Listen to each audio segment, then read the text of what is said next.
السلام عليكم ورحمة الله. تفسير الآيات طبعا من الدرس الخامس. تفسير من الآيات طبعا من 107 حتى 110 من سورة الكهف. إن الذين ينادونك إن الذين آمنوا وعملوا الصالحات كانت لهم جنات الفردوس نزلا خالدين فيها لا يبغون عنها حولا. هذه الآيات طبعا فيها الكلام عن جزاء المتقين، والمتقين هم الذين آمنوا وعملوا الصالحات، بمعنى أنهم جمعوا بين التوحيد عبادة الله وحده وبين العمل، جمعوا بين التوحيد بالله تعالى والعمل. كانت لهم جنات الفردوس نزلا، يعني هم دائما فيها في الجنة. طبعا والأصل في النزل هو ما يعد الضيف من شيء، ما يقابل به الإنسان عندما يأتي كضيف، فهو ومنزلتهم كذلك هو منزلة لهم عند الله سبحانه وتعالى، خالدين فيها لا يبغون عنها حولا، خالدين فيها خلودا دائما، لا يريدون ولا يرغبون في التحول عنها وتركها. فحولا بمعنى التغير والتبدل، فهم لا يريدون أن يتبدلونها بشيء من أمور الدنيا. إذن تفسير الآيتين إن الذين آمنوا وعملوا الصالحات أي جمعوا بين الإيمان والعمل الصالح كانت لهم جنات الفردوس نزلا، أي ما فيها من الثمار ضيافة لهم، نزلا أي ضيافة لهم. طبعا كما قال أبو هريرة عن النبي صلى الله عليه وسلم: إذا سألتم الله فاسألوه الفردوس الأعلى، فردوس فإنه أوسط الجنة وأعلى الجنة وفوقه عرش الرحمن ومنه تفجر أنهار جنة. فالإنسان عندما يدعو الله تعالى يسأل الله الفردوس الأعلى.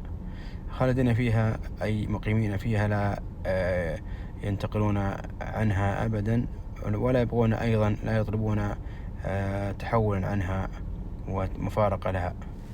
بالنسبة للآية التي بعدها وهي قوله تعالى: قل لو كان البحر مدادا لكلمة ربي لنفد البحر قبل أن تنفد كلمات ربي ولو جئنا بمثله مددا.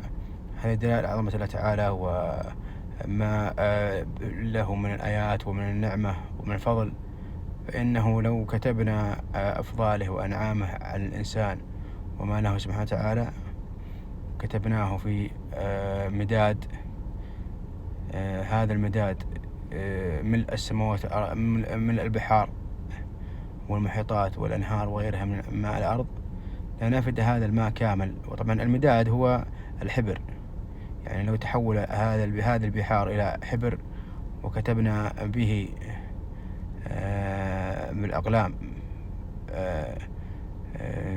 يعني وتحدثنا فيه عن نعم الله تعالى وكتبنا به عن نعم الله تعالى وفضله وكرمه علينا وما له سبحانه وتعالى من فضل، لنفدت البحار قبل أن ينفد الكتابة عن الله سبحانه وتعالى وعن فضله سبحانه وتعالى علينا وعلى نعمه وعلى عظمته سبحانه وتعالى، بل سينفذ مرة بعد أخرى ولو جئنا بمثله مددا. إذن بالنسبة لهذه الآيات أقول إن لو كان البحر أي ماء البحر مدادا لكلمات ربي أي حبرا، القلم الذي تكتب به كلمات الله تعالى وحكمه وآياته الدالة عليه، لنفد البحر أي فرغ البحر قبل أن تنفد كلمات الله سبحانه وتعالى. ومعنى هنا الكلمات أي يفرغ من كلمات ربي ولو جئنا بمثله مددا، أي ولو جئنا بمثلها البحر بحرا آخر ثم آخر إلى ما نهاية ما من بحور تمدهما وكتبنا به لنفدت البحار قبل أن تنفد كلمات الله تعالى. فهنا بيان سعة علم الله تعالى وكذلك فضل الله تعالى وعظمته ونعمته سبحانه وتعالى على الإنسان. ثالثا الآية الثالثة: إن يقول إنما أنا بشر مثلكم يوحى إلي أنما إلهكم إله واحد فمن كان يرجو لقاء ربه فليعمل عملا صالحا ولا يشرك بعبادة ربه أحدا. هذا دليل على أن مهمة الرسل هي إبلاغ الرسالة فقط، الهداية من الله سبحانه وتعالى، هم فقط يوجهون ويرشدون. وهذا هو مهمة الرسل ومهمة الصالحين والمصلحين، ومهمة الآباء والمعلمين وغيرهم، الإصلاح والدعوة للإصلاح. إنما الإصلاح بذاته هو من الله سبحانه وتعالى، الله هو المصلح وهو بيد كل شيء. الإنسان مهما كان لا يملك الهداية، هداية التوفيق والإلهام، أما نحن نملك هداية الإرشاد والتوجيه والنصح. أما البشر سواء الرسل وغيرهم فلا يملكون إلا هداية التوجيه والإرشاد. الله تعالى يملك هداية التوفيق والإلهام، أن الله يجعل في قلب الإنسان الإيمان، أما نحن فلا نملك ذلك مهما كان رغبتنا فيه هذا. فالرسول صلى الله عليه وسلم ما استطاع أن يهدي ابن عمه، قل إنك لا تهدي من أحببت ولكن الله يهدي من يشاء. إذن يقول تعالى إن الذين آمنوا وعملوا الصالحات، أي بل له الآية الثالثة، قل للمشركين يا محمد المكذب برسالتك إنما أنا بشر مثلكم. يعني من الأشياء اللي تدل على أنه بشر أنه ما استطاع أن يخبرهم بخبر اللي هم أصحاب الكهف عندما قال لهم سأتيكم به غدا، ما استطاع لأنه وحي وما جاء من عندهم من معلوماته أو من كتب وغير ذلك، لا. فهذا دليل على أنه محمد صلى الله عليه وسلم ليس إلا نبي وليس كاذب أو ساحر أو كاهن وغير ذلك أو شاعر. لو كان كذلك لا أتى بها من عنده، لكنه ما كان يستطيع أن يأتي بالغيب إلا من الله سبحانه وتعالى. إنما أنا بشر مثلكم يوحى إلي، يعني وحي من الله تعالى، أنما إلهكم هو واحد. يعني هذا هو المهم، أننا لا نعبد غير الله سبحانه وتعالى، إنما إلهنا هنا إن بمعنى الحصر، إلهنا واحد وهو الله تعالى سبحانه وتعالى. من كان يرجو لقاء ربه فيعمل صالحا ولا يشرك بعبادة ربه أحدا. بالنسبة للدرس السادس، كاف ها يا عين صاد. طبعا هذه بداية سورة مريم. كاف ها يا عين صاد بدأت بهذه الأحرف المقطعة، والأحرف المقطعة طبعا مثلها مثل ألف لام ميم وقاف، وكذلك ألف لام راء وغيرها من الأحرف المقطعة، هي دلالة تعجيز من الله تعالى. الله أعلم بها أو بمعناها، لكن المعنى المقصود فيها ماذا؟ الدلالة على أن هذا القرآن جاء من هذه الأحرف اللي هي الأحرف العربية 28، وأن الله تعالى استطاع أن يعجز العرب أهل الفصاحة مع أنها بنفس الأحرف التي يعرفونها وهم أهل فصاحة، فجاء بمعجزة يعني أعجزت أهل الفصاحة، كما أن عيسى عليه السلام أتى بمعجزة الطب التي أعجزت أهل الطب. ثم قال تعالى ذكر رحمة ربك عبده زكريا، أي أذكر لهم رحمة ربك زكريا، لأنه طبعا قصة زكريا هنا طبعا بينت قصة زكريا، دعائه، سبب دعائه، استجابة دعائه. ذكر رحمة ربك عبده زكريا، نذكر لهم محمد ما كان من أمر زكريا إذ نادى ربه نداء خفيا، يعني أنه نادى الله تعالى ودعا الله تعالى نداء خفيا، أي طبعا هذا ليس فيه رياء. النداء الخفي لا يكون فيه رياء، فهو بالسر، فناداه ودعا الله تعالى بسره وناجاه، والله سبحانه وتعالى يعني استجاب دعوته. قال ربي، هذه دعوة زكريا، قال ربي إني وهن العظم مني، يعني ضعف العظم، يعني لأنه كبر العظم بالعمر، وكل ما كبر الإنسان بالعمر ضعف أو رق عظمه. ثم يقول وهن العظم مني واستعل الرأس شيبة، أيضا الرأس كله يصبح ماذا باللون الأبيض لا يخلطه سواد، لأن البصيلات طبعا والمسؤولة عن تلوين الشعر لا طبعا ما عاد تفرز أصلا اللون، الصبغة، لأن الأصل في لون الشعر هو الأبيض، لكن هذه الصبغة تفرز عندما يكون الإنسان ما عادت تفرز، تضعف حتى يعني تنتهي نهائيا. فإذا كبر بالعمر، عمره كبير جدا، اشتعل الرأس شيبا مثل اشتعال النار. عندما تشتعل يعني تأكل كل شيء، تأكل جميع الحطب. كذلك عندما يعني يشتعل الشيب يغطي جميع الرأس، فيكون الرأس كله أبيض. ولم أكن بدعائك ربي شقيا. هذا يعني كان يريد من الله تعالى، أو يوضح أنه دائما وأبدا إذا دعا الله تعالى فإنه يستجيب الله دعوته. الإنسان عندما يدعو عليه أن يؤمن بأن الله مجيب الدعاء، ما يجرب أو غير ذلك أو يشكك، إنما يكون عنده يقين مهما كان طلبه، مهما كانت صعوبة طلبه. يعني زكريا كان كبير بالعمر وامرأته أيضا عجوز وعقيم، ومع ذلك أجاب الله دعوته. ثم بين السبب، أنه يقول تعالى: وإني خفت الموالي من ورائي وكانت امرأتي عاقرة فهب لي من لدنك وليا.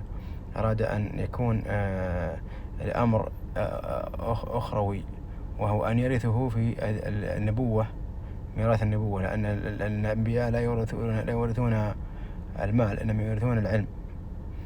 فهو أراد أن يكون خليفته في النبوة.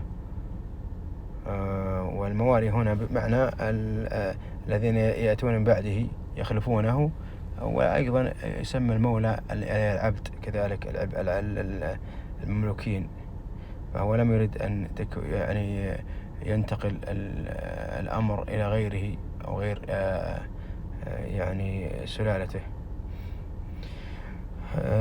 إذن وثم قال: ويريد أن يرثني ويرث من آل داود من آل يعقوب. أراد أن يورثه العلم، واجعله ربي رضيا، يعني صاحب طاعة ودين ونبوة وخير. فهذا هو المهم في الولد، أن يكون ابنا صالحا بارا. ثم نادى الله تعالى، هنا نادى الله تعالى له استجابة دعوته: يا زكريا، بشارة الله تعالى له: يا زكريا إن نبشرك بغلام اسمه يحيى. هنا الله تعالى يبشر له غلام، هذا الغلام الذي اسمه يحيى، وليس هناك أحد اسمه يحيى قبله، لم يجعل له من قبل سميا. قال: ربي أن يكون لي غلام. طبعا الإنسان يعني ليس شكا، إنما تعجبا من هذا الفضل من الله تعالى عليه، أن يكون لي غلام، كيف يكون لي غلام وامرأتي عاقر، وأيضا بلغت من الكبار عتيا. فقال الله له: قال كذلك قال ربك هو علي هين. يعني الله تعالى كل شيء عليه هين سبحانه وتعالى. وقد خلقتك من قبل ولم تكن شيئا، أنت خلقتك من الأساس وأنت ضعيف، فخلقك من خلقك وخلق الإنسان في البداية قادر على الإعادة، وقادر على أن يهب ما يشاء. طبعا معنى الكلمات، طبعا زكريا هو أحد الأنبياء بني إسرائيل، كان نجارا يأكل من عمل يده في النجارة. كان نجار. وهن أي الوهن هو الضعف، عاقر أي لا تلد، عقيم. العتي هو الكبر، شدة الكبر، النهاية في الكبر وشدة الكبر. الحروف المقطعة طبعا ومعناها هي الأحرف المقطعة طبعا التي ابتدأ الله بها بعض السور، مثل طاسيم وغير ذلك وياسين وغيرها. هذه الأحرف المقطعة إشارة إلى إعجاز القرآن الكريم، فمع أنهم مركب من هذه الأحرف التي تركب منها كلام العرب، إلا أنهم عاجزون على الاتيان بمثله. ذكر رحمة ربك عبده زكريا، أي هنا كلام عن دعاء زكريا عندما دعا الله تعالى أن يهبه الولد لكي يكون وارثا له في العلم. السبب طبعا هنا أيضا تفسير الآيات وإني خفت الموالي. إذن هذا سبب رغبة زكريا بالولد، أنه خاف أن يتولى على قومه من بعده، أي بعد موته. وطبعا خوف أنه خشي أن يتصرفوا من بعده في الناس تصرفا سيئا أو يفسدوا في الدين وغير ذلك. ثم قال أن امرأتي كانت عاقرا لا تلد، فهب لي من لدنك وليا يعطيني من عندك ولدا صالحا يرثني ويرث من آل يعقوب، أن يرث نبوتي ونبوة آل يعقوب. طبعا بني يعقوب أي يعقوب بن إسحاق أبو يوسف. وأجعله ربي رضيا أي مرضيا عنده وعند خلقه، تحبه وأيضا يحبهم الله تعالى ويحبهم الناس، لأن الله إذا حب إنسان حبب الناس إليه.